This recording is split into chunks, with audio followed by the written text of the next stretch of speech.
Acabou a reunião na CBF. O que definiram, o que eu achei disso, o que os outros acharam disso e como eu acho que isso vai impactar no ano dos clubes gaúchos.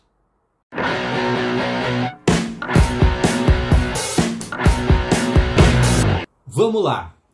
Pelo que eu entendi, muita coisa foi definida nessa reunião da CBF com os clubes, mas também deixaram algumas porteiras entreabertas, né? Eu acho que tem coisas que vão ser pensadas, definidas no futuro. Por exemplo, o rombo financeiro dos clubes gaúchos com essa tragédia toda é considerável, né? Então, talvez entre em pauta em algum momento de a CBF ajudar esses clubes de alguma forma, direta ou indireta, né? Pensando na questão da grana, né? Que, poxa, de certa forma também quebra um pouco com a isonomia do futebol brasileiro.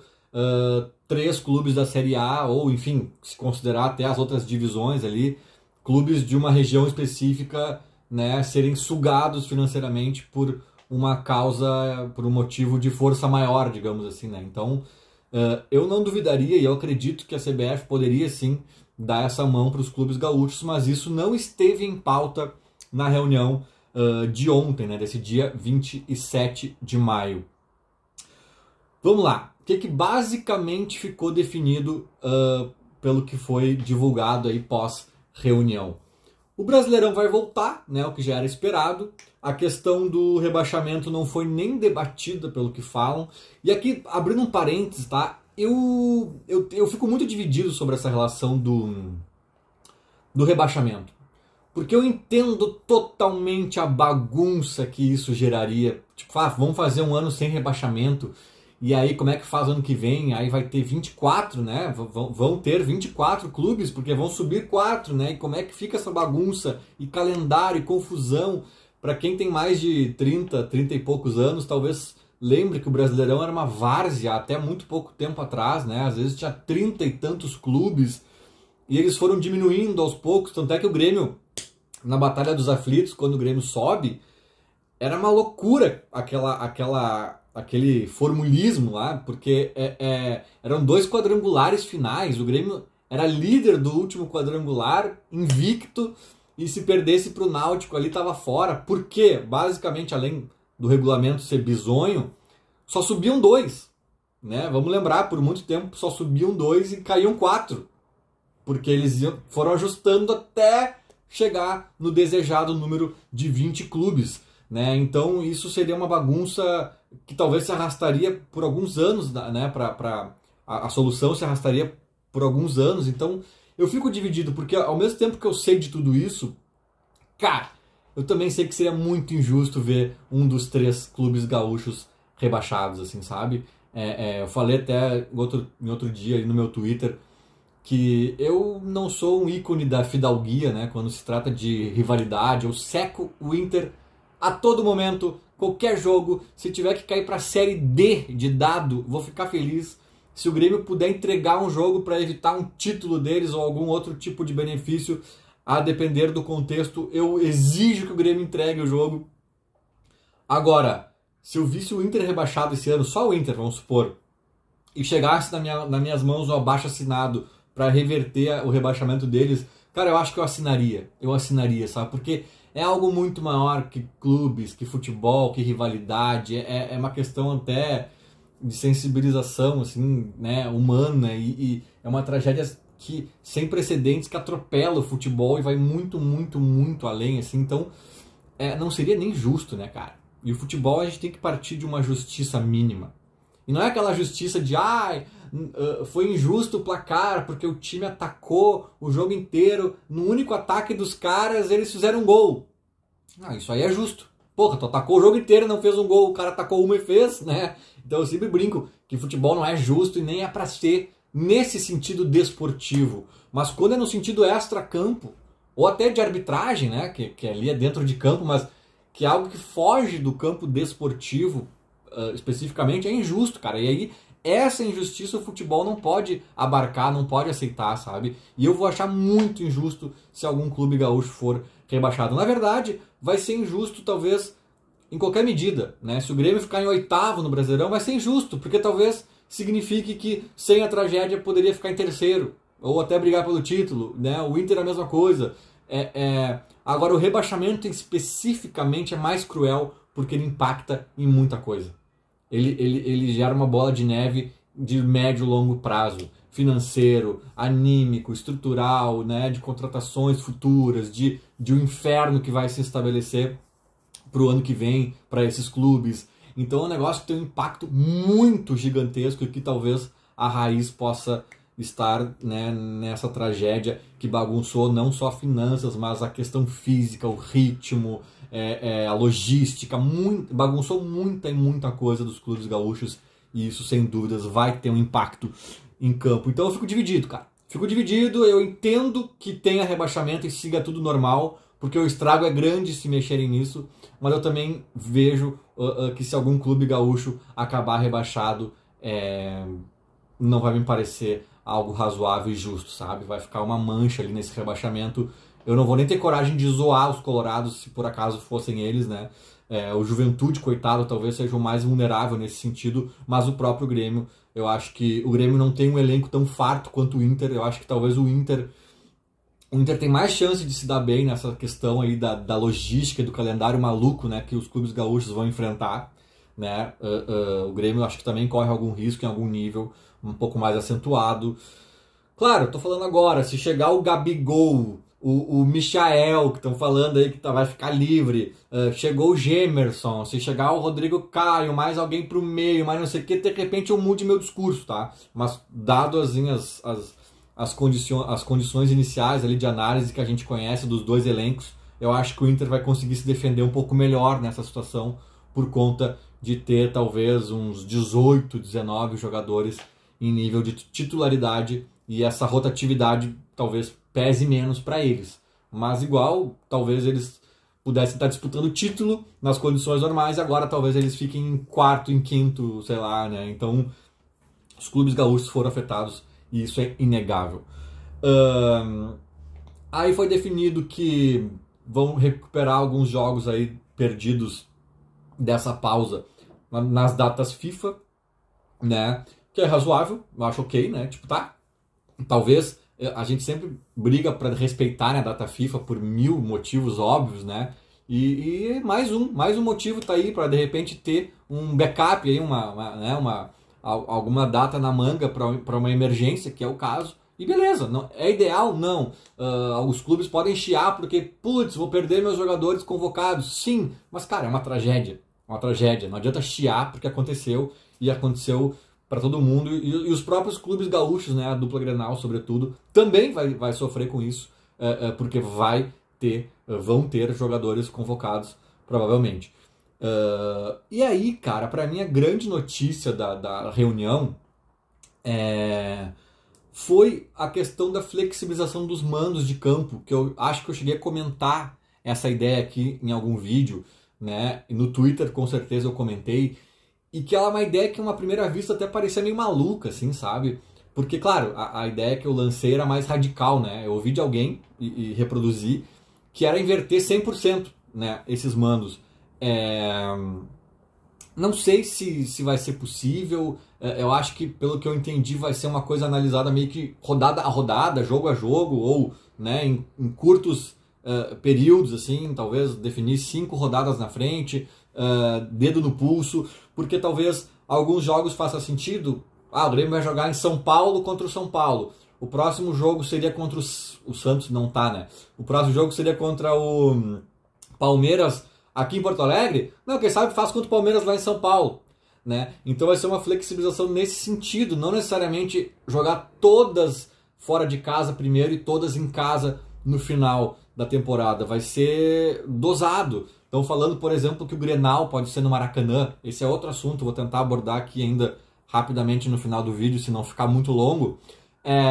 Poxa, daí o Grenal é no Maracanã, aí tem um jogo do Flamengo que é um pouco antes, aí tem um contra o Botafogo, que parece que seria aqui em Porto Alegre, aí já joga lá pro Rio também. Daí o Grêmio já fica por lá, entende? Então, pelo que eu entendi, vai rolar essa flexibilização de mandos, estudada caso a caso, que eu acho que vai ser muito importante, sim, para amenizar a logística que vai ser conturbada igual dos clubes gaúchos. Mas sim, ainda assim, acho que a maior parte dessa flexibilização vai ser inverter para jogar fora o que seria aqui. Óbvio, por motivos óbvios, porque hoje nem existe o aqui, né? Então vai ser tenso, Essa arrancada dos clubes gaúchos, eu acho que vai ser muito tensa. Primeiro porque eles ficaram muito tempo parados, sem ritmo, sem um monte de coisa que hoje, para esse nível do futebol profissional, custa muito caro, né? Inclusive eu tô morrendo de medo desse jogo do Strongest, que se fosse aqui, na arena, na nossa casa, nas condições normais, o Grêmio bem treinadinho, normalmente, eu acho que era um jogo com muita chance de vitória. Agora, jogando em Curitiba, sem o mesmo ritmo, etc., o jogo fica muito mais aberto, muito mais perigoso, né? Então o Grêmio vai enfrentar isso e ao mesmo tempo uma sequência maior de jogos fora, né? Tem uma grande chance, gente, de o Grêmio acabar o primeiro turno em maus lençóis, talvez no Z4, talvez perto dele, né? E aí vai ter um segundo turno com o Grêmio com mais ritmo, né? Talvez jogando mais jogos em casa. Não se sabe ainda que casa será essa, se será o Beira-Rio, se será Caxias do Sul, né? Mas provavelmente a arena do Grêmio por um bom tempo não vai ser, talvez não vá ser esse ano inteiro, né? Ou no máximo a retinha final do Brasileirão, mas certamente o segundo turno vai entrar e o Grêmio não vai ter arena ainda. Então é tudo muito complexo, tudo muito vamos ver, vamos analisar, mas aí tende a ser um turno mais tranquilo para o Grêmio, embora tenha aquela questão psicológica, né, que se a gente vira o primeiro turno no Z4, cara, os times grandes já entram em parafuso, aí tem pressão, aí tem loucura, né, então pode ser um prejuízo extra, mesmo depois na reta final a coisa melhorando um pouco de figura para nós. Então é bem complicado, cara, é bem complicado, mas assim, eu acho que essa flexibilização dos mandos faz sentido e tomara que seja bem dosada e seja bem executada. Eu tava vendo o vídeo do Rica Perrone, né, e ele falando sobre a ótica do centro do país, assim, o Rica é um cara ponderado, né, eu sou amigo dele, eu já falei pra ele, né, a gente discorda em vários assuntos extra-futebol, 80%, mas no futebol eu concordo com ele, via de regra, 80%, 90%, e ele faz uma ponderação, assim, só que é interessante ver que ele fala muito com o torcedor do Brasil inteiro, né, do Flamengo, do Palmeiras, e ele meio que tá com a percepção deles calibrada, e ele fica dizendo, gente, não adianta reclamar, foi uma tragédia, e blá blá blá, ou seja, tem torcedores dos outros times achando ruim isso que foi definido. Né? Ah, mas eu vou jogar na data FIFA, eu tenho jogador convocado, mas daí vai ter que acontecer isso, mas o mando de campo, mas não sei o que, né? Tipo, eles estão achando um monte de coisinhas ruins, né? Ele chegou a dizer assim, que talvez tenha um sentimento de alguns assim, mas eu vou ter que pagar pelos clubes do Sul, pelo problema dos clubes do Sul, cara. É injusto, eu vou ter que pagar pelo problema dos clubes do Sul. Tá, e é justo que os clubes do Sul paguem? Não foi um problema causado por nós. Se fosse um problema causado pelos clubes do Sul, beleza, que só eles arquem com essa consequência. Mas não, cara, não foi culpa nossa. Então tu não quer isonomia, tu quer ganhar, tu quer a qualquer custo, né, a qualquer preço. Então eu achei engraçado ver isso, cara. Achei engraçado ver o vídeo dele dando essa ótica de que a coisa não tá tão assim, para alguns torcedores pelo menos, não tô falando de dirigentes dos outros clubes, eles não acharam tão bom. Eles estão aí meio, mas que merda e tal. Né? É foda, cara, é foda. E aí tu entende um pouco também porque a CBF demorou e não fez tanto, e fez, né, e comedida, porque deve ser também, além da incompetência clássica da CBF, deve ser pressão para todo lado. E na hora que né, muito bonitinho botar pet na camisa e fazer pix e não sei o que, mas na hora que o caldo entorna, que é o teu que tá na reta, daí cada um por si, nem me viu, né? Tem um pouco disso, e no futebol brasileiro a gente sabe que também tem, e a dupla Grenal e os clubes gaúchos também estão lutando um pouco contra isso em certa medida, sem dúvidas, né? Enfim, gente, vai ser um ano difícil, a gente vai entender ainda muita coisa de logística, de estádio, de CT. Não dá para desenhar todo esse ano dos clubes gaúchos agora ainda. Mas já se sabe, de uma forma ou de outra, será difícil, será duro. Sobre o Grenal, tá? Eu até falei no Twitter também. Estão falando em jogar no Maracanã, mais um movimento de sensibilização aí em relação ao Rio Grande do Sul, talvez arrecadação, alguma coisa nesse sentido. Um Grenal que vai ser no final de junho e que é de mando do Grêmio, né? Que seria na Arena do Grêmio, se tudo fosse dentro do normal. Eu acho válido, eu não me oponho. Eu só acho assim, cara, que num ano que a gente já tá ferindo tanto a isonomia do campeonato, em relação aos clubes gaúchos, né? É tão mais difícil para nós, é tão menos justo em vários níveis. Fazer um Grenal com festivo no Maracanã e tal, com o nosso mando, e depois jogar no Beira-Rio lotado, que vai estar provavelmente liberado já no segundo turno, né? Os caras ainda com sangue no olho de jogar em casa, aquela coisa, depois de tanto tempo e tal, mobilização. Pá, eu acho injusto, cara. Eu acho desportivamente injusto, assim, eu acho que fere um pouco mais a isonomia em relação daí ao Grêmio especificamente, né? Então eu acho que se façam um Grenal no Maracanã agora para arrecadar, para curtir, depois faz outro no Mané Garrincha, faz o outro sei lá onde, né? Ou esquece essa ideia, que é bonita, que é legal, mas que tá, vamos ser práticos aqui, vamos ser pragmáticos, faz em Caxias do Sul, né, mando de campo só do Grêmio, ou majoritariamente do Grêmio, e depois no segundo turno joga em Caxias de novo, ou até joga no Beira-Rio. Beleza, não é tão justo assim, né, a isonomia, mas acontece. Acontece, na pandemia o Grêmio jogou na Libertadores o primeiro Grenal em casa com torcida, o segundo Grenal no Beira-Rio foi sem torcida. Claro que ali não tinha como fazer diferente, porque, né, o Grêmio jogou em casa antes da pandemia estourar de vez, né, então não tinha como mudar alguma coisa em relação ao segundo jogo, não estou dizendo que é o mesmo caso, mas acontece,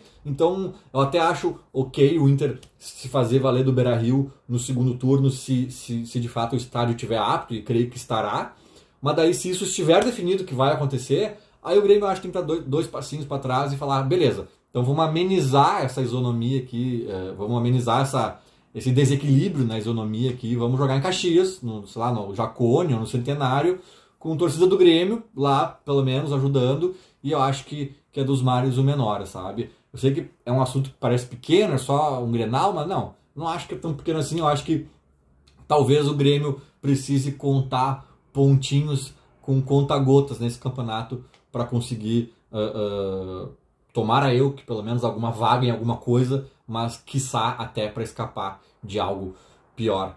Vamos acompanhar. Feito? Era mais ou menos isso. Falou, abraço.